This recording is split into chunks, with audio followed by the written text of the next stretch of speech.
is going on, Mavs fans? Welcome into another episode of All Things Mavs. Appreciate all you guys that have subscribed and are hitting me up in the comments. Make sure you hit that subscribe button and comment what you want to see from me. Also, make sure you're subscribing to the All Things NBA channel, where I'm going to be posting some more generic NBA content, not just Mavs related stuff. Appreciate everybody that has already subscribed. Keep doing that. It is a huge help to me. Today I want to start a new series. I want to do the best case scenario for the Mavs next season. I'm going to do a worst case scenario for the Mavs next season. And then I'm going to do what I think will be the most realistic outcome for the Dallas Mavericks in 2025-26. But as you guys know, I am a positive Mavs fan. Like overall, I'm pretty optimistic and I like to stay that way. It's more fun to play on the optimistic side. And today I'm going to start there. I'm going to do the absolute best case scenario for the Dallas Mavericks next season.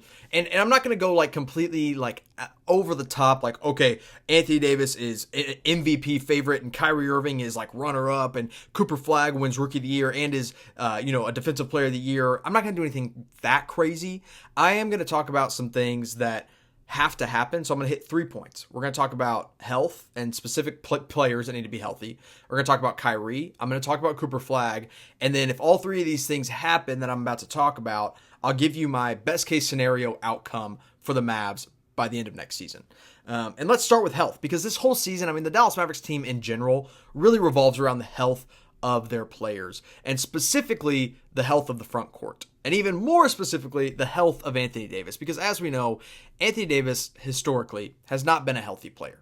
He only played 9 games in Dallas. He had one of the most amazing debuts of any player I have ever witnessed against the Houston Rockets, and then of course goes down with an injury in that game. He misses a ton of time. He comes back like 50%. I would not say the Anthony Davis we saw at the end of last season is the Anthony Davis we're going to get on a consistent basis. He only played 42 games as a whole last year, or 42 games with the Lakers last year, so 51 in total. Obviously missing, what is that, doing the math, 31 games for the entire season. But if you look at the year before that with the Lakers, 2023, 2024, he played 76 games. That's a lot of basketball games for Anthony Davis. And that right there is the best case scenario for the Dallas Mavericks. Now, I'm even going to pull it back a little bit.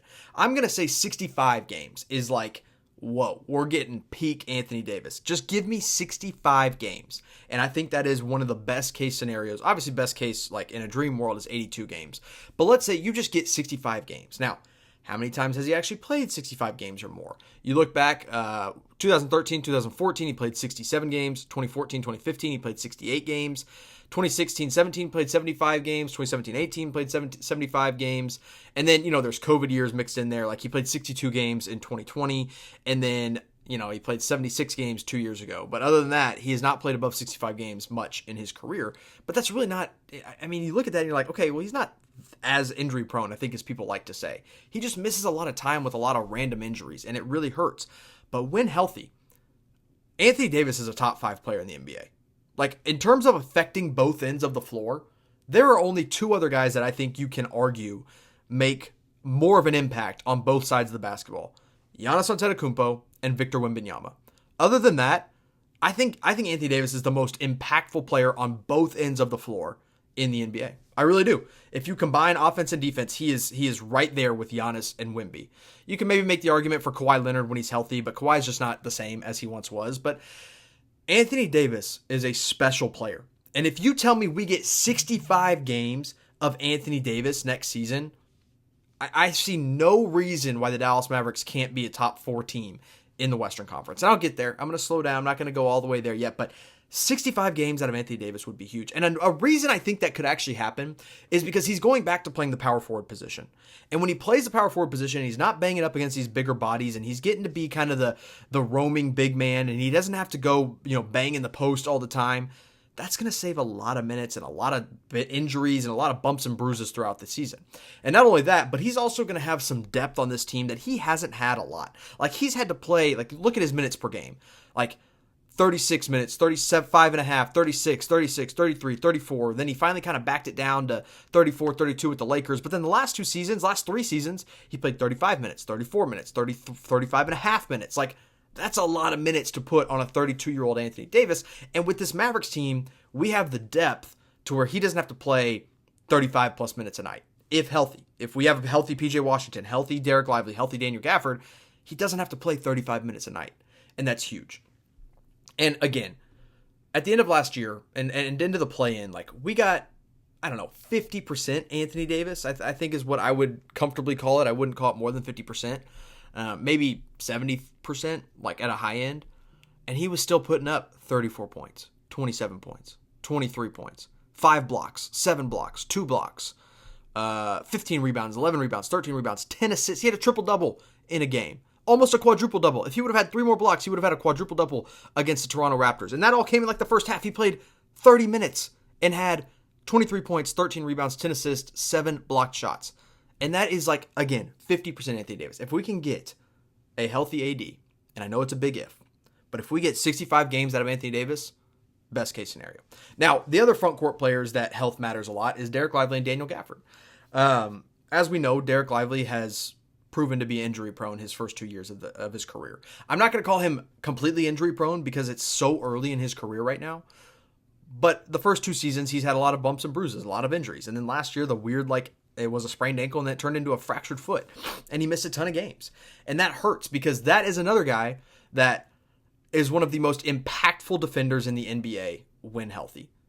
Among any big man, among any Maverick, that dude impacts the way they play. And there's a lot of people that are like, well, Daniel Gafford should be playing more than Dereck Lively because he does score more. Like Gafford does score a little bit more than Lively. And he, when he dunks it, he's a little bit more powerful. But if you're watching the games and not just watching the box scores afterwards, you know that Dereck Lively's impact on both ends of the floor is incredible. And he's a good passer. He can pass out of the high post. He can pass out of the low post. He can make plays. He's a better playmaker than I think Daniel Gafford is. If his shot ever comes around, that would be dream scenario, best case scenario. I'm not going to rely on Dereck Lively's jump shot coming around this year. If it happens, great. I mean, if it happens, this team is going to be even more incredible than I think they're already going to be. But if he gets a shot, great. The Mavs will be incredible. But that's not what I'm banking on. I just want a healthy Dereck Lively. And again, just give me 65 games. Give me 65 games of Dereck Lively, and I'll feel really, really good. Because, again, when healthy, one of the most impactful defenders. But not only that, a lot of people get really caught up in Dereck Lively saying, well, after the Luka trade, and since Luka's going to be gone, he's just a Luka merchant. He can only play when Luka plays. Really? Okay, let me pull up this real quick. His best game of the season, 21 points, 16 rebounds, 3 blocked shots. He went 9 of 13 from the field, 3 of 3 from the free throw line. You know who didn't play in that game? Luka Doncic. You know who his starting point guard was in that game? Spencer Dinwiddie. You're telling me 21 points only comes because he can catch lobs? No. The dude's got a great touch around the rim. He chases putbacks. He is, again, he can fool defenders with his passing skills, but he also catches lobs. And he's going to have D'Angelo Russell throwing him lobs, who is a good passer. A really good passer, a better passer than anybody that was playing by the end of last season for the Mavs. Not counting Kyrie, of course, because Kyrie doesn't count because he was hurt. But better passer than Spencer Dinwiddie, by far. Far and away a better passer than Spencer Dinwiddie, D'Angelo Russell is. And so Dereck Lively is a special player. And I think year 3 Dereck Lively is going to be huge. But he has to stay healthy. And if we get 65 games, again, this is best case scenario. Give me 65, obviously best case, again, is 82. But give me 65 games of Dereck Lively. I'm not really going to talk a whole lot about Daniel Gafford because even though he did have an injury last year, he's not really an injury-prone player. He's pretty durable. So I think we'll get, 70 to 82 games of Daniel Gafford. So if you're telling me we get 65 games of Anthony Davis, 65 plus games of Dereck Lively, 65 games plus of Daniel Gafford, watch out. Because this front court is going to just destroy any team's chances or hopes of getting to the rim. This team, I would say they could set a record for blocked shots in the regular season, but there's a record held by the Washington Bullets right now because everybody just took shots in the paint, so it was a lot easier to get more blocks. But they are going to do some crazy things on defense, especially and if they are healthy for 65 plus games. So that's number one. Number one, we got to have a healthy front court for this best case scenario to come true. Number 2, and this one is a lot less likely. This one is probably the most unlikely of my 3 scenarios. Kyrie returns before the new year. So that would mean Kyrie is probably coming back around Christmas Day. Maybe Christmas Day is his return date. and he comes back for that game, and then he can ramp up into the season. He ramps up in December, or the end of December, and then ramps up in January, and then February rolls around. You get like a week and a half off with All-Star break, and then he's like all guns blazing after All-Star break. That would be the absolute best case scenario. It's a lot more likely that Kyrie returns in like February or March. And that's fine. Like, that's kind of what I expect, and that's kind of what you have to expect out of a guy with an ACL tear. But in the best case scenario, Kyrie is way ahead of schedule. He comes back in the end of December, and all of a sudden, and it's not like he comes back and he has to like miss every other game because he's not right. No, he comes back because he's healthy, and this team is gelling by the All-Star break. And if Kyrie is Kyrie, and you're running out a lineup for the last like 30, 40 games of Kyrie Irving, Klay Thompson, Cooper Flagg, Anthony Davis, Dereck Lively, then D'Lo is your 6-man point guard. Daniel Gafford is your 6-man center. Najee Marshall's coming off the bench. Max Christie's coming off the bench. Caleb Martin coming off the bench to help out. PJ Washington in this scenario is coming off the bench. If all that's happening, if Kyrie is back that early, dude, it would be special. Now, this I think is the most unlikely. I think Kyrie is really going to take his time. I know there was a clip of him in his stream saying, don't count on me coming back for the playoffs. I don't count on that. That wasn't like, if you really watched it, it wasn't him saying like, probably not coming back. It wasn't that at all. It was like, I don't want people to like pencil me in for a certain date. Like, I want to take my time and get 110%. And he should. He should take his time to get 110%. Because in all honesty, the Mavs are more likely to be competing not next season, but the next with a fully healthy team. But if Kyrie can come back by December, if that happens, which is unlikely, then again, we're working towards something really, really special. And then my third thing, and I'll spend a little more time on this one. This is the fun one, I think. This is really fun to daydream about. Cooper Flagg is the no doubt 100% Rookie of the Year by All-Star break. So what do I mean by that? I don't mean it's like, man, Cooper Flagg is like really, really good. He's going to be right in the running for Rookie of the Year. He's probably the favorite. No, it's, whoa, this dude is way too good for us to even think about anybody else winning Rookie of the Year. Like, it doesn't even matter how well anybody else is playing because Cooper Flagg is that stinking good. And I'm going to pull up the Rookie of the Year winners, the past Rookie of the Year winners. So last year was Stephon Castle. Year before that was Victor Wembanyama, which can we take a second to realize how ridiculous it is that the Spurs have back-to-back Rookie of the Years and then got the second overall pick in this year's draft? Like, Adam Silver, I see what you're doing. I see you're not sneaky. I see you. I know what you're doing.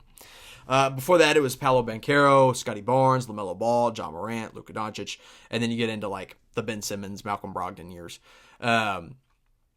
You start to look through that list, and guys like Wemby, no doubt was going to win it no matter what. Was averaging 21 and 10, like nobody was going to touch him.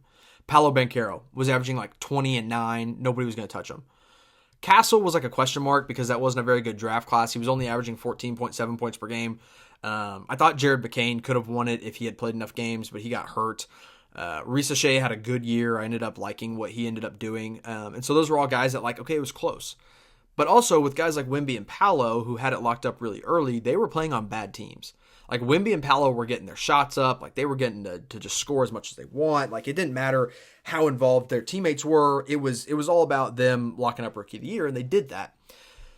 But with Cooper Flagg, he's coming into a situation that it's not just going to be about him scoring a lot or doing a lot of the counting stats.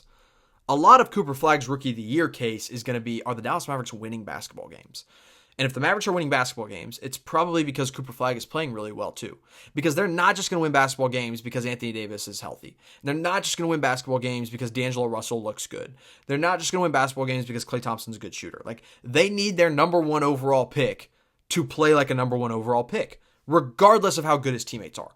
We need Cooper Flagg to be Cooper Flagg, and there's no reason to believe he won't. Because every stage of Cooper Flagg's career, he has gone on to exceed expectations. He was like the number one player in high school.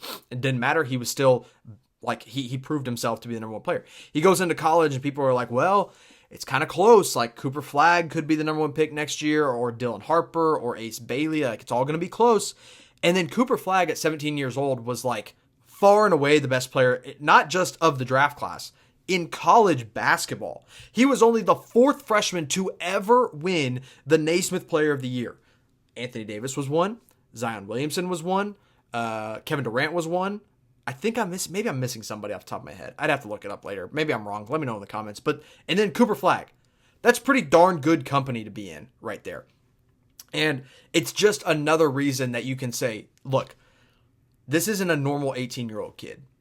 This is a guy, again, youngest player in his draft class, the second youngest player in college last year. He's going to come in and work his tail off. He's going to be mentored by some of the best players in the game. You get mentored by Kyrie Irving. You get mentored by Anthony Davis. You're getting mentored by Dereck Lively, a fellow Duke guy. You're getting mentored by Klay Thompson on how to become a better shooter. Like, he is set up for success. And again, if he comes in and he has that Rookie of the Year award locked up by the All-Star break, then this team is going to be flying past some teams that nobody expected them to fly past in the Western Conference. They're going to do crazy things. And I think even if Cooper Flagg is just good enough just to win Rookie of the Year, like by just a little bit, maybe he just barely beats out some guys. It's still going to be good, right? Like you're still getting a Rookie of the Year no matter what. And again, with Flagg's impact, it comes on both sides of the ball. Just like Anthony Davis. Like he's going to score a lot, but his main thing is defense. It is defense. And we're going to see the ball in his hands a lot. We're going to see his passing. We're going to see his rebounds. But he is an elite defender. I think it was Rafael Barlow called him the most disruptive high school defender he has ever scouted. And Rafael Barlow is like an elite, like he's an awesome scout. He's a Dallas-based scout. He's a guy that has watched everybody. I mean, he watched Wemby play. And he said Cooper Flagg is the most disruptive high school defender he has ever scouted. That says a lot. That's a game changer right there. Now, his competition is going to be tough, right? Dylan Harper is going to be... I don't think Dylan Harper is going to be that close to winning Rookie of the Year because he's in a loaded backcourt. Like, I think he's going to be really, really good, but he's playing in the same backcourt as Stephon Castle and De'Aaron Fox, and he has Wembanyama on his team. Now, I don't see a path for him. I see a path, but I don't see a clear path for him winning Rookie of the Year. VJ Edgecombe, the number 3 pick, again, that's a team that he's going to be behind guys like Tyrese Maxey and Paul George. I'm not sure if he's going to put up the numbers. He's also a big defensive guy. I don't think he'll have the numbers to win it. Con Knipple, I love Con Knipple, but he's more of like a role player support kind of guy. Not going to put up the numbers, I don't think, to win it. And then you get into 5 and 6, and the 5th and 6th pick are the two guys that I think he's going to be competing with the most. And that's Ace Bailey and Trey Johnson. Ace Bailey is going to be putting up huge numbers. Like, even if he's inefficient, he's going to score the basketball. He's just going to do it. And it's on a really bad Utah team, and a lot of times those rookies that just go on bad teams and just score a lot of points, they get consideration for Rookie of the Year. And that same goes for Trey Johnson. Trey Johnson is going to be able to ball out in Washington. I love Trey Johnson. That is a guy that if the Mavs were at 11, like they were projected to be, I wanted them to trade up for and try to go get. But he goes to the Wizards, and the Wizards get a really good one. And I think he's going to have a really good shot at winning Rookie of the Year. But if Cooper Flagg has it locked up by the All-Star break and it's clear and obvious, then we're getting a really special season for the Dallas Mavericks. So let's say all three of these things happen, right? We get the 65-plus games out of Anthony Davis, Dereck Lively, Daniel Gafford. We get Kyrie Irving back before 2026. And we get a Cooper Flagg that is so undeniably great that he is going to be a lock for Rookie of the Year. Like, they take the odds down. That's how good he is. They take the odds down on the Bet USA or whatever, site you use to bet on. And he's that good. And all three of these things happen, which, again, let me say this before I give you my final. I know I'm kind of teasing you guys a little bit, but I think two of these things are very possible. Like, I think a healthy front court is very possible. There is a good shot that can happen. I think Cooper Flagg being that good by the All-Star break is very possible. Like, wouldn't shock me at all. The Kyrie thing is a little out there. I know that. This is high-end optimistic Jimmy, but somewhat still realistic. So I think two of these three things are very possible. One of them is unlikely, but possible. And so all this being said, let's say it all happens. Then I think Dallas is a lock for a top 4 seed in the Western Conference. A lock for a top 4 seed in the Western Conference. And beyond that, I'd almost put them as a lock for the Western Conference Finals. I feel pretty comfortable putting them there, if that's the case. It's still hard for me to see how they would be able to... Maybe they can also pass Houston and get in the top 3. But I think OKC, Denver, Houston is still like the top 3 that I'm not sure I see them beating, even with all these things happening, at least in the regular season. Now, playoffs are a totally different story. But I still don't really see them surpassing those three teams, even if all these things happen. But it wouldn't shock me. It wouldn't shock me if they were a top 2, top 3 team if all these things happen. But a lot would still have to go right. Like, there's things I didn't mention in here, like D'Angelo Russell being great, Klay Thompson being like a great shooter, like no regression from Klay Thompson, Max Christie taking a leap, like all those things would still have to happen for them to break into that top 2 or 3. But if all these things do happen, if Cooper Flagg is your no doubt rookie of the year by the All-Star break, if Kyrie Irving is back before 2026, and Anthony Davis, Dereck Lively, Daniel Gafford are healthy, this Mavericks team is going to be really special. Really, really special. So I appreciate all you guys tuning in. Make sure you stay tuned. We're going to do a series again. I'm going to do the worst case scenario. I'm going to bring everybody back down to earth here in a little bit and do a worst case scenario. And then I'm going to do the best case scenario, or most likely scenario for the Mavs at a later date. So make sure you're subscribed. Hit me up in the comments. Give this video a like. Go follow me on Twitter, X, Instagram, TikTok, all the stuff. I'll see you next time.